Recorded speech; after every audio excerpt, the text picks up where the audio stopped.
What's going on, guys? It's your boy Scared Soldier back with another Borderlands 3 video, and in today's video we are going to be going over the iRobot Flak build part 2 because this is the updated version. Now shout out to the comment section in the video of the original iRobot video because they pointed out a bunch of things for me that helped out the build dramatically, which I was unaware of. So I'm going to share it with you guys real quick. So for starters, in the purple tree, you notice we have absolutely no points in here anymore, and we're just waiting for Gearbox to hopefully fix it so we can go back to the original build, because again, I wanted to avoid what we always did with majority of Flak skill trees. I mean, we went into red tree, the green tree multiple times. You've seen it all before, fadeaway builds, gamma bursts, or racks with the frozen heart shield. So I wanted to try something different. That is why we spec'd into the purple tree to begin with, but because it is bugged, we cannot do so at the minute.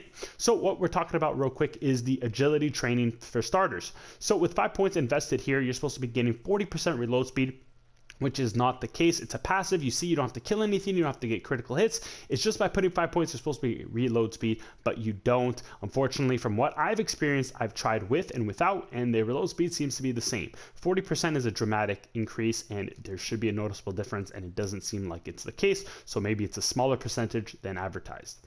Moving down a little bit too, we have Monkey Dew, and it was pointed out to me that Monkey Dew eliminates your elemental damage. So our original anointment, which this iRobot build is predicated around, which is the REWIRED, doesn't even work. So we're not even getting the elemental damage radiation bonus, as well as our action skill end bonuses, all because of Monkey Dew. However the interaction is, it takes away our elemental damage, which is crazy. The other thing is that fuzzy math is a little bit bugged. It's not dramatic, but a little bit to make a difference, to where that there's a cooldown, a 0.5 second cooldown between each critical hit, giving you your shield restoration back. So instead of like a normal health steal, where as you shoot an enemy, instantly you will get a constant health flow, between each critical hit with fuzzy math, there is a 0.5 second delay between your shield steal, which is quite dramatic. So hopefully Gearbox will fix this. Also, with all that being said, there's not really a point in investing so much more into this, because majority of our gun damage was coming from Monkey Dew, which is supposed to give us up to 70%, which is quite a lot. Fuzzy math was a cool concept, and a lot of these things are a little bit bugged for now, so we're going to be avoiding the purple tree for the iRobot build, but we will be coming back to it once Gearbox addresses these things. Not to mention the AI on the Warloader is a little bit bugged, as well as Iron Cub. So depending on the augments you choose, there are some times where the AI is kind of looking around, not shooting anything.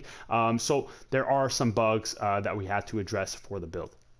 Moving on, we are going to be talking about everything for the build that you guys do need to update. So for starters, there's a huge update in the blue tree. So since we're remaining true to the URAD setup, we need survivability. Dominance is a great way for starters to get survivability, as well as this tree providing a lot of gun damage in many ways. With Frenzy, we're getting a ton of gun damage through just simple things. Even Barbaric Yomp helping out our pet, give us more elemental damage. You see 30% elemental damage because of that. So the blue tree is complete. We're also getting more duration with our gorillas in the mist, which is very important for this build, especially for the mobbing concept of it. This what we're pretty much sticking with, since we can get fadeaway back extremely quick within seconds, especially because of head count. Now we did jump into the hunter tree, where we picked up a bunch of hunter skills, and also of course just important things like big game, and of course the most dangerous game, giving us a ton of bonuses for each individual perk. And then of course Megavore is just an all around good perk to have.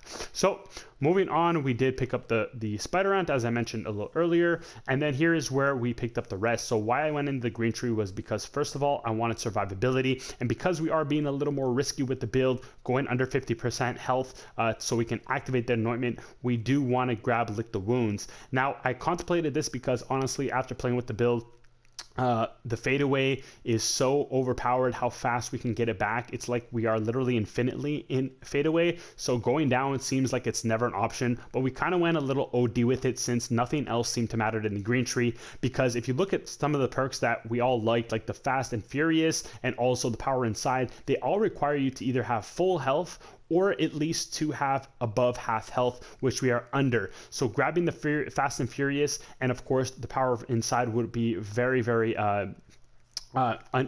basically not useful. Put it that way, not useful, because we are under 50% health and we will not be getting most of these bonuses. If not, we won't be getting the full bonus of power inside. So pretty much avoiding these things is that reason. We don't need any health regeneration because, like I said, our survivability is through the roof. So all we really needed was another powerhouse, like a furious attack, giving us stacks of damage, overclock giving us fire rate, and then of course, if we ever go down for whatever reason, if we get barreled or whatever the case may be, at least our pet can bring us up. So survivability off the bat of this build is awesome. Now, to make it even go further, we have complete aggro elimination. And what I mean by that is all the crowd control is going to be taken away from our pet, because as soon as we exit fade away, all the taunt will be driven to the pet. And of course, while you're in fade away, you're basically invisible, so most enemies are not going to target you. Occasionally it happens, especially at the Guardian takedown, but for the most part, you'll be pretty okay. So survivability is amazing. Now, specking, like I said, all your damage is coming mostly from the red tree, especially because just all the hunter skills are great. And of course, a little bit from the blue tree as well, which is really, really awesome. So all that to say, we did pick up, like I said, not my circus. And for the mobbing portion of it, we're going to be using gorillas in the mist. This thing is insane, guys. We pretty much have like 10 seconds of fade away, especially with persistent hunter, increasing the duration of this a little bit.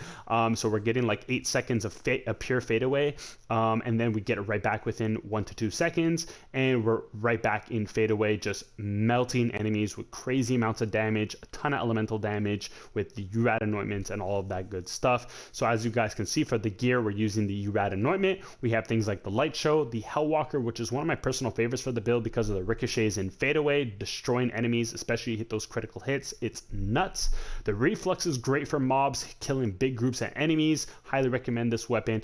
Any Jacob's weapon is going to be great for this build. You can throw on plague bearers and backburners if you also want to, but seriously, the amount of damage you're getting from this build, you don't even need those bossing rocket launchers anyways. So if you just wanted to find 3 weapons, these are the 3 I would recommend. For the shield, because we do not rely on a deathless anymore, because it just doesn't make sense to grab a deathless when the pearl is going to be giving us more damage, we did need the front loader, and the front loader is the only shield in the game that permits us to go under that 50% threshold range. So we have to grab the front loader, and also we are still using the Mitosis Hunter Seeker. The only change I would say is that for the shield, make sure you're not using radiation on radiation. The reason I say that is because I was a bit misinformed, but it turns out that the radiation action skill N does not stack on top of the 150% bonus radiation damage. So it doesn't mean 150% plus 50% gives you 200% radiation damage. It doesn't seem to work that way apparently. So what I would recommend you guys do is just switch elements. So put something like cryo, corrosive, or like shock and fire, something else to add on to what you have depending on the enemy you are up against. But that is what I would recommend. Now for the Mitosis Hunter Seeker, one quick note is that the Mitosis Hunter Seeker is considered as gun damage, this grenade. So what's going to happen is it is going to get the URAD anointment as well as the stacking bonus perks of the pearl. That is what makes this grenade very strong and can kill enemies very effectively. Very effectively, exactly.